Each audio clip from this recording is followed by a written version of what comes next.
अज्ञानतिमिरान्धस्य ज्ञानाञ्जनशलाकया चक्षुरुन्मीलितं येन तस्मै श्रीगुरवे नमः।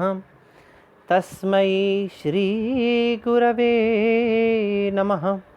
तस्मै श्रीगुरवे नमः। कल ऑनलाइन कक्षा के संदर्भ में मेरी चर्चा मेरे एक परिचित भीलवाड़ा के बड़े ही माने हुए विद्वान हैं, पौरोहित्य कर्म के पंडित धर्मेश व्यास, उनसे चर्चा चल रही थी।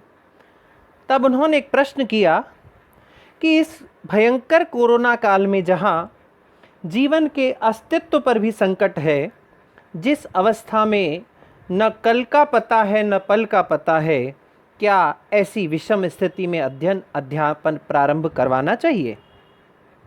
शास्त्र भी कहते हैं जीविन नरः भद्र शतानि पश्यति। जीता हुआ मनुष्य अनेक कल्याणकारी कर्मों को देखता है, सैकड़ों प्रकार के भद्र कर्मों को, शुभ कर्मों को देखता है। अगर वो जीवित रहेगा तो न जाने क्या क्या देख लेगा, और अगर जीवन ही नहीं रहा तो वो क्या करेगा?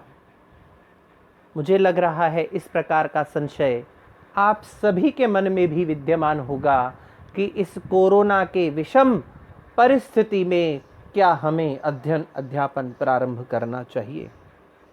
आप सभी को इस संशय का निवारण करने हेतु इस गीत के माध्यम से संदेश दूंगा, ध्यान से सुनिएगा। आओ सजा ले आज को, कल का पता नहीं। आओ सजा ले आज को, कल का पता नहीं। कल को तो छोड़िए जनाब, पल का पता नहीं। कल को तो छोड़िए जनाब, पल का पता नहीं। होगा गुरूर के सिवा उस दिल में और क्या, होगा गुरूर के सिवा उस दिल में और क्या। जिस दिल में इस जगत का मालिक बसा नहीं। आओ सजा ले आज को, कल का पता नहीं। होगी कबूल ना कभी हरगिज़ वो बंदगी।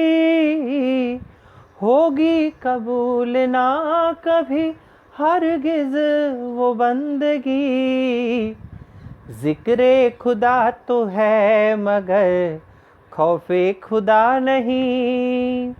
ज़िक्रे खुदा तो है मगर खौफे खुदा नहीं।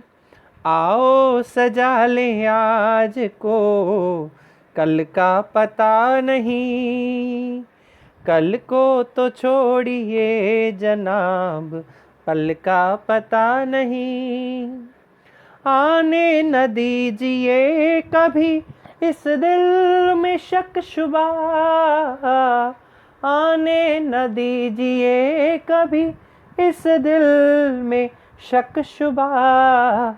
ये मर्ज लाइलाज है, इसकी दवा नहीं। ये मर्ज लाइलाज है, इसकी दवा नहीं।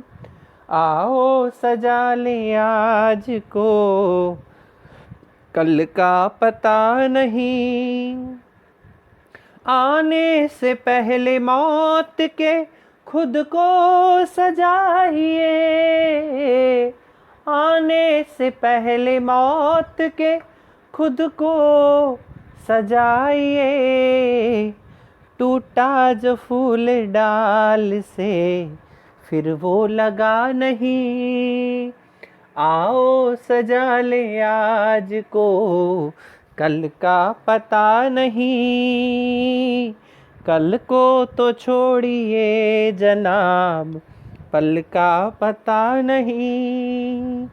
आओ सजा ले आज को, कल का पता नहीं, कल को तो छोड़िए जनाब, पल का पता नहीं। कितना सुंदर किसी ने कहा है, आओ सजा ले आज को, कल का पता नहीं, और कल को तो छोड़िए जनाब, पल का पता नहीं। हमारा नीति शास्त्र का एक ग्रंथ है हितोपदेश, उसमें भी बड़ा एक सुंदर सा श्लोक लिखा हुआ है, अजर अमर वत प्राज्ञो विद्याम अर्थम च चिंतयेत, गृहीत इव केशेषु मृत्युना धर्मम आचरेत। क्या कह रहा है कि प्राज्ञ, जो बुद्धिमान व्यक्ति है, उसको अजर और अमर के समान, यानी कभी उसकी जरावस्था नहीं आएगी, कभी उसकी मृत्यु नहीं होगी, ऐसा चिंतन करके विद्या और अर्थ यानी धन का चिंतन करना चाहिए, उनके विषय में उपाय करने चाहिए, उनकी प्राप्ति में प्रयत्नशील रहना चाहिए। वहीं दूसरी ओर क्या कहा, उसी व्यक्ति को, विद्वान व्यक्ति को, गृहीत इव केशेषु मृत्युना, कि मृत्यु ने मुझे सिर से बालों से पकड़ रखा है, अर्थात किसी भी समय मेरी मृत्यु हो सकती है, ऐसा मानते हुए उसे धर्म का आचरण करना चाहिए। विद्या की प्राप्ति के लिए तो अजर और अमर के समान हमें आचरण करना चाहिए। मुझे लगता है कि आप सब लोगों के उस संशय का कि क्या इस विषम काल में हमें अध्ययन प्रारंभ करना चाहिए का जवाब मिल चुका होगा। प्रश्न किया, एक मेरे परिचित हैं चित्तौड़ में, मनीष सोनी, उन्होंने प्रश्न किया कि स्वाध्याय कब करना चाहिए, क्या केवल परीक्षा के समय अध्ययन करना पर्याप्त है, या क्या केवल सफलता की प्राप्ति के लिए वर्ष पर्यंत अध्ययन की आवश्यकता है, क्या नियमित रूप से महाविद्यालय जाना जरूरी है। बड़ा सुंदर प्रश्न किया। क्या हमें अध्ययन निरंतर करते रहना है या परीक्षा के दिनों में ये अध्ययन करते रहना चाहिए। एक बार एक गांव में हम व्याख्यान देने के लिए गए थे, 7 दिन तक लगातार वहीं रहे। तीसरे चौथे दिन गांव वालों ने कहा कि चलिए हम आपको अपने गांव को घुमा करके लाते हैं। हमने कहा चलिए। उनके साथ गांव के भ्रमण के लिए हम गए। तब बड़ी एक आश्चर्यजनक वस्तु हमने देखी। एक 18-20 साल का लड़का एक गाय को अपने कंधों पर उठा करके और जा रहा था। मुझे बड़ा आश्चर्य हुआ कि शरीर की इस अवस्था होने तक मैंने कभी भी ऐसा आश्चर्यजनक कार्य नहीं देखा है कि कोई व्यक्ति गाय को उठा करके और अपने कंधों पर ले जाता हो। तब मेरे साथ जो 2-4 सज्जन थे, मैंने उनसे बात की। मैंने कहा इस गाय का वजन कितना होगा? बोले 300 से 400 किलो होता है। और इस लड़के का वजन? तो उन्होंने कहा इसका कोई 70-80 किलो होगा। तो ये लड़का 70-80 किलो का होते हुए इस 300-400 किलो की गाय को कैसे उठाए जा रहा है? तो सब ने यही कहा चलिए उसी से बात कर लेते हैं। हम गए, उससे बात की। हमने कहा भैया एक बात बताओ, ये गाय का वजन तो लगभग 300 किलो, 250, 300, 400 किलो तक होता है। आप 70-80 किलो के होंगे, आप इस गाय को कैसे उठा पा रहे हैं?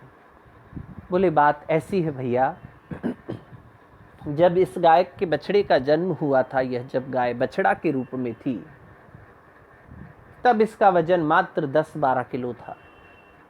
और मैं रोज इसको अपने कंधे पर उठा करके और गांव के पास में एक नदी है, वहां नहलाने के लिए जाया करता था। और नदी में नहला करके रोज वापस इसी तरीके से इस कंधे पर इसको बिठा करके और लाता था। यह मेरी दिनचर्या थी।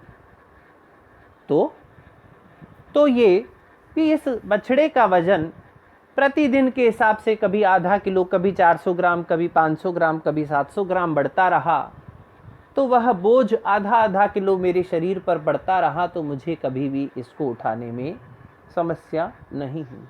लेकिन अगर आज आप मुझे सीधा ही बोल दें कि एक भैंस को या गाय को उठा के लेके जाना है, तो मैं नहीं उठा पाऊंगा। लेकिन निरंतर अभ्यास के कारण से धीरे धीरे इसका जो आधा किलो वजन मेरे सिर पर बढ़ता गया, मेरे ऊपर चढ़ता गया, मैं उसका अभ्यस्त हो गया। मुझे लगता है आप लोगों को अपने प्रश्न का उत्तर मिल गया होगा।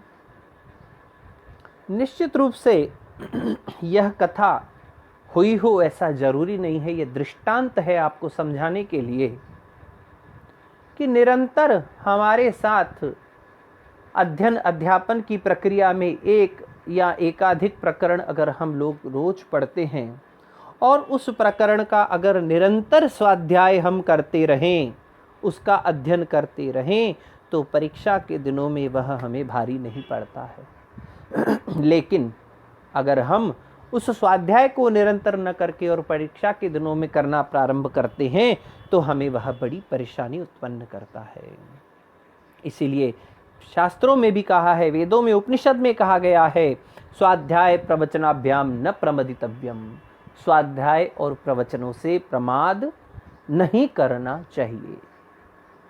तो सभी विद्यार्थियों से मेरा यह निवेदन और यह आग्रह रहेगा कि केवल परीक्षा आने पर ही अध्ययन करना है, ऐसा आप जो विचार कर रहे हैं उसका त्याग कर दीजिए और सफलता की प्राप्ति के लिए वर्ष पर्यंत अध्ययन करने की आवश्यकता हम सभी को है। कल हम एक नए प्रकरण के साथ अपना अध्ययन अध्यापन प्रारंभ करेंगे। आज के लिए इतना ही कहकर अपनी बात